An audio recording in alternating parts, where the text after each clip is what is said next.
Hey guys, welcome back. So today I just want to do a video that's kind of a channel update. I want to talk about some of the stuff that's happened over the course of the last year and close the circle on a couple of things. One of the things I want to close the circle on was a discussion about which handgun I'm now carrying. If you remember in the spring, I was talking about not wanting to carry the Glock 19 anymore, and I was looking at replacement handguns.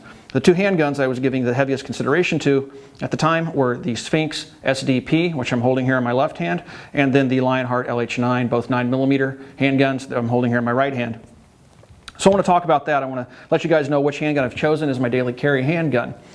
I also might as well talk about the Tavor. I know you guys are saying that I talk too much about the Tavor, but keep in mind, this channel is about what I like. If I'm doing a video, it's about something that I enjoy, that I find particularly interesting. Maybe it's a new product or whatever. And the Tavor has gotten a lot of attention, not just from the Military Arms channel, but pretty much everywhere else on the internet. This is one of the few guns that's still selling well in this down market. The Tavor has really taken the US market by storm, and it's also taken me by storm. Now, to answer some of the questions and comments I see you guys making in the videos, some of you guys have said that I've become a shill for IWI, or that I am perhaps being paid by IWI to endorse their product. That is not true. IWI hasn't paid me 1 red cent to endorse the Tavor. This rifle that you see here is a rifle that I purchased, and I've been evaluating these rifles. I have 2 of them. I also have a 9mm black gun. I've been evaluating them over the last year and a half, and it's slowly grown on me to the point where I no longer consider the AK my go-to rifle. If I'm leaving the house and I need a rifle, I'm grabbing this flat dark earth Tavor. This Tavor is, of course, equipped with a Spectre LCAN DR, Spectre DR LCAN sight, which is a 1-to-4 power sight that has an illuminated reticle. And of course, the Tavor is a 5.56 gun. I'm still running the PMags out of them. But I just want to let you guys know that if you're seeing me talking about the Tavor, that's because that's what's interesting me at the time, and I am not being paid by IWI to endorse their products. I'm endorsing this rifle because I actually use this rifle, and I've become quite fond of it. Now, another thing that's happened this year is the fact that I've opened up Copper Custom with my partner Dave, which is a gun shop. Now, I thank you guys for making that possible.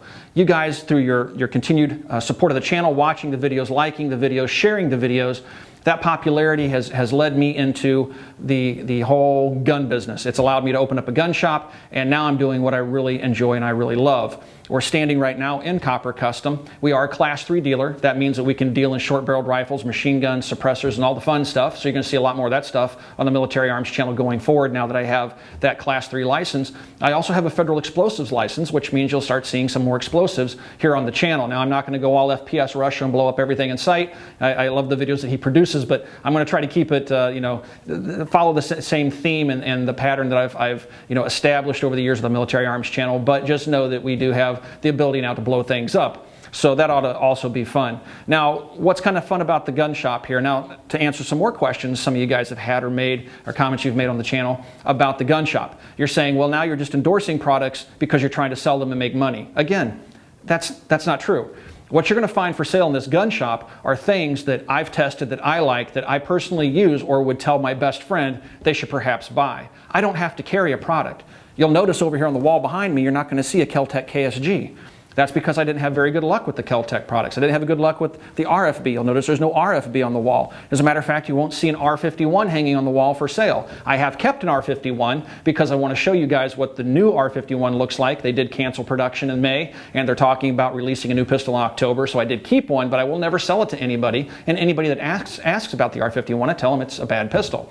So I don't have to sell firearms. What we carry in here are the things that I like, I endorse, and I think make good products, because we have to warranty those products. If you guys aren't happy with something, I'm not going to say, well, tough, keep it, we're going to take care of you.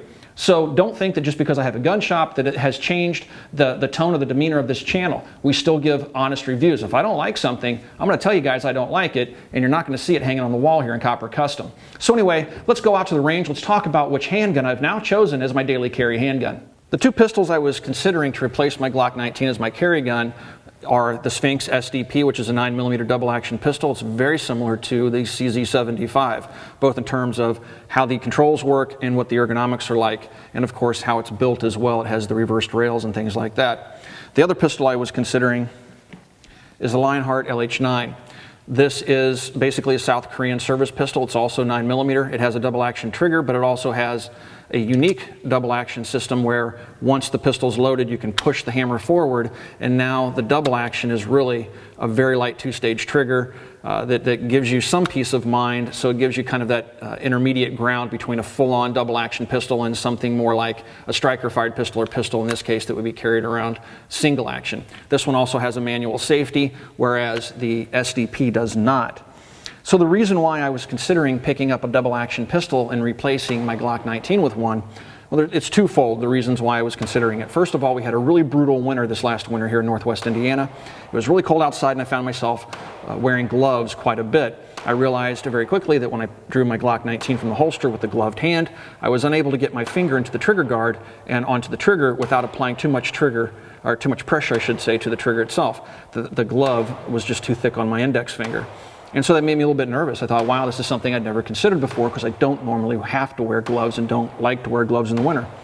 So that's one of the reasons why, the primary reason why I started looking at other handguns. Now, the reason why I was looking at double action autos, because a number of you mentioned this in my original video when I was talking about considering other handguns. The other reason why I was considering a double action auto is because I have two young boys in the house. One of them is 3 years old and one of them is 6 years old. I've asked my oldest son to see if he could pull the trigger on a double action auto, and he can't do it. He doesn't have the length of finger, his index finger isn't long enough, and he doesn't have the strength in his hands to pull the double action auto. So although that's not the best security measure, it gives me that little extra peace of mind. Now when I'm carrying a handgun, when I take that handgun off, I put it into a safe. Typically, if it's my carry handgun, it goes into my bedside safe. And it's one of those little press button safes that's mounted to my nightstand. Now, things can happen. I mean, I'm very diligent in my routine. When a gun comes off me, it goes into a safe. But mistakes can happen. If you jump into the shower, you think you're the only one at home, and you just let that protocol slip for just one moment, the family comes home, kids come upstairs, see daddy's gun sitting on his waistband and his pants he just laid on the bed while he jumped in the shower. Now they have a gun in their hands. Or if you don't get that lid completely closed on that safe, they walk over, lift up on the lid, there's daddy's handgun sitting there. So it gave me that little extra layer of security, at least I thought so in my mind. So that's why I was considering a double action pistol. So after considering these two handguns for quite some time, I have come to a decision on what gun I want to carry. Let's talk about that next. So the handgun that I chose, naturally, is the new HK VP9. So why did I go back to a striker-fired pistol? Well, I've never really been a fan of double action autos. I want to like them, I try to like them, but that first shot being double action, even with the LH9's unique trigger pull system, it's just not what I prefer. I shoot single action pistols or striker fired pistols much better. Now sure, you can cock the pistol when you draw it, things like that, but I don't want to have to think about that if I need my handgun, so I've gone back to a striker fired pistol. Now I almost did choose a double action auto. I came very close to actually doing it. I did carry both those pistols, gave them both a fair shot, but when the HK VP9 came out, this thing really came out of left field and took me by surprise. I didn't anticipate liking this handgun as much as I do. When I first saw it, I thought, well, you know what, this is just a warmed over a P30, not VP30, but P30. And it is, it's very similar. As a matter of fact, the magazines are interchangeable. The biggest difference, though, is the VP9 has this much deeper cut rear end here, so the handgun sets deeper in your hand. The striker-fired mechanism on this handgun is superb. It has one of the best triggers for self-defense carry, in my opinion, of any striker-fired pistol on the market. Now, a lot of you guys are going to say, what about the PPQ? I agree, the PPQ has an outstanding trigger, but in my opinion, the trigger is too light and too crisp for my personal tastes for concealed carry or daily carry handgun. I don't like my triggers that light. This trigger breaks very cleanly, very little over travel, and just shoots amazingly well. The first time I took this handgun out of the box, I was able to chew the X-ring out of a target, and I can't always do that with the handgun the first few times I shoot it. Typically, because I have big hands, I like to hook my finger through the trigger, especially on shorter handguns, or shorter length of pull handguns, like for an example, the M&P, I do this quite often. My finger, because my finger is so long, wants to come through the trigger, and when you do that, it causes the pistol to shoot left. I naturally shoot better if I have the pad of my finger on the trigger.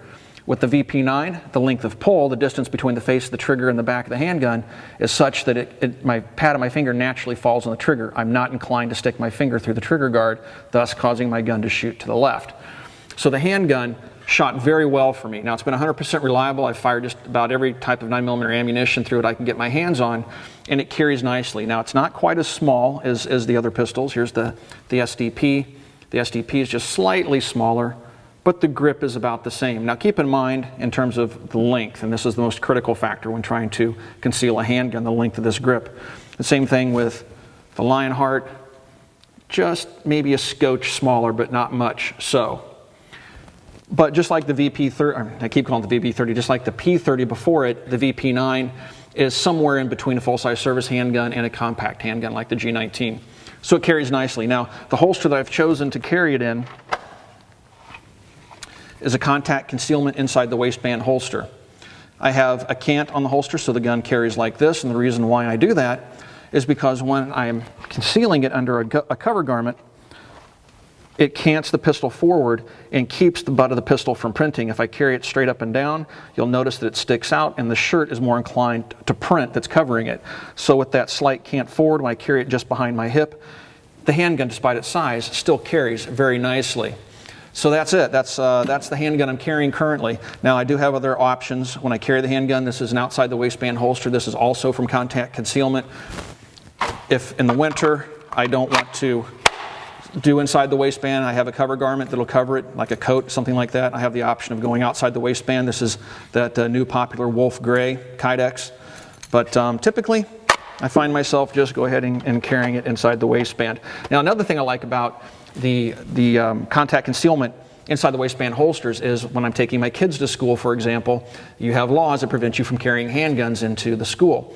So this holster system allows me to, from the seated position, to reach down, pull my pistol out, and put it in the center console. I can then, just as easily when I sit down in my vehicle, slide it back into my waistband. I'm not undoing my belt, the thing I call the super tuck dance. I know a lot of you guys like to wear the super tuck holsters. They have two clips. They're a hybrid holster where they have a leather backing and a Kydex holster itself, face, if you will. And I can't get those things on for the life of me without undoing my pants, undoing my belt, and dancing around trying to get the thing in. Comfortable holster, but absolutely horrible if you want to take it off several times throughout the day. So that's why I like the contact concealment holsters. So anyway, that's it. It's the VP9, guys. I'm going to continue to carry it. I've been carrying it now for about a month, and I've had no reservations about doing it. And the G19 is now in the main safe. It's no longer in the bedside safe, so I think the VP9 is probably going to be the pistol I stick with now. All right, guys. Well, thanks for watching. I hope you enjoyed today's video. If you have any questions about anything you've seen in today's video, of course, you can ask those questions on our Facebook page. You can find us on Facebook at facebook.com/military arms. Also, please swing by and check us out on Instagram. And if you get a chance, please come by and check out the Copper Custom website. I'll put links to all that stuff in the description below. Again, thanks for watching, everybody. We'll talk to you guys soon.